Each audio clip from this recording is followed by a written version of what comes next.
Marquez writes with a style of prose known as magic realism. In this style of writing, he often juxtaposes ordinary, harsh reality with fantasy. He compares these two things to show that just because something seems fantastic does not mean that it's any less real.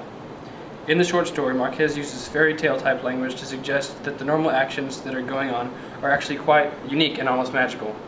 Marquez writes that all at once it occurred to me that this was a suitable shelter for beauty, and I looked for her on the other waiting areas, staggering by my own boldness. But most of the people were men from real life who read newspapers in English, while their wives thought about someone else as they looked through the panoramic windows at the plains dead in the snow. In this passage, Marquez compares the passenger and beauty to most of the people to show the life of complacency that most people fall into.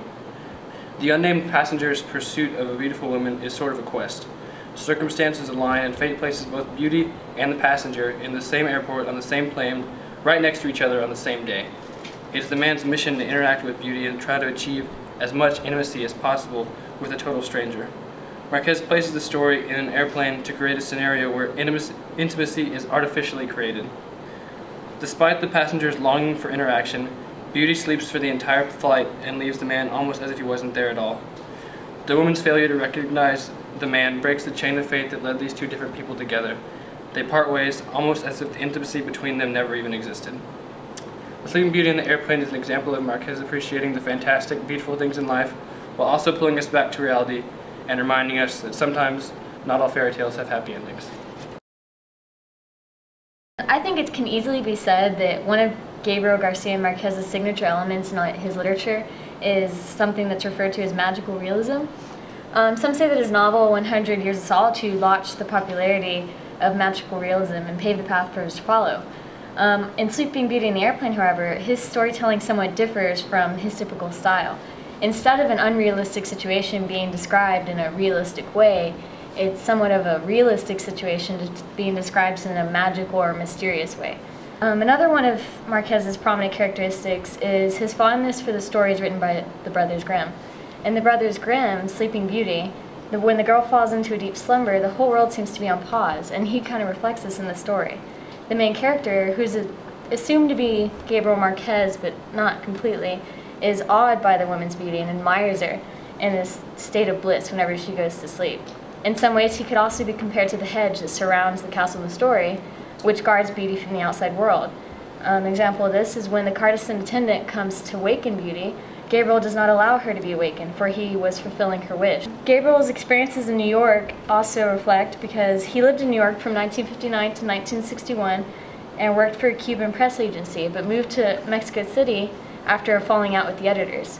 His experience may have led him to believe that it was a primitive society where someone's success is determined by the concept of survival of the fittest. He refers to this, describing it as the Amazon jungle. The story takes place in the Charles de Gaulle Airport in Paris, France, which is named after the French general and statesman Charles-André Joseph Maria de Gaulle, and he was seen as an honorary man whose efforts helped to lead his country to freedom and a man who brought the country back after the war to make it stronger and more independent nation. All of his work got France out of a costly war, put the country back on its feet, and caused France to grow independently and become one of the major world powers of today. Today, General de Gaulle is remembered as the most influential leader of the modern France history and a symbol of the new and brighter future. Therefore, the airport is seen as a place of new beginnings and hope in the story. Or for our main character, a place where anything can happen and new love can begin. The title of the story comes from the Grimm's fairy tale Sleeping Beauty. Gabriel Garcia loved Grimm's fairy tale stories, and like the girl in the fairy tale, the beauty in his story also goes into a deep sleep where none can disturb her. Sadly, though, the maiden doesn't awaken by the kiss of her longing prince, but gets up when the plane lands and goes on her way into the city, giving her watchful stranger not even a second glance. And using the Jones Hall method, character development and sacrifice do not apply. Internal conflict is displaced when the man wanted to get Beauty's attention, but Beauty never gave him the time of day. On the plane, the man had ideologies of being an old married couple.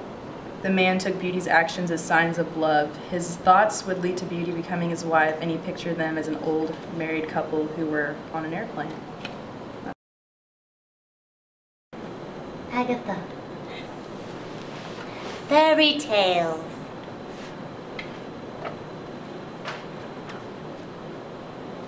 Once upon a time, there was a king and queen who had a daughter, Aurora, that began her menstrual cycle after she pricked her finger on the spinning wheel. Thus, she was ready physically to engage in sexual intercourse, but not mentally. So, with the help of the evil fairy, Aurora becomes Sleeping Beauty and falls into a deep coma, sleeping till she is mentally ready to awaken and find true love, or make whoopee. You've heard the story told, where it is up to the prince to wake up the princess. Well, that's wrong. It is up to the woman to decide when she is ready, and to decide whether or not she wants to wake up. The same is applied when we're discussing the translation of Gabriel Garcia Marquez's Sleeping Beauty and the Airplane. Originally, the title was El Avión de la Bella Durmiente, the airplane of Sleeping Beauty, which puts the female in control. Which makes sense, because throughout the story, the man never wakes her up because he respects her so much. This goes to show how the Spanish culture just might value women more than this patriarchal USA. Fairy tale.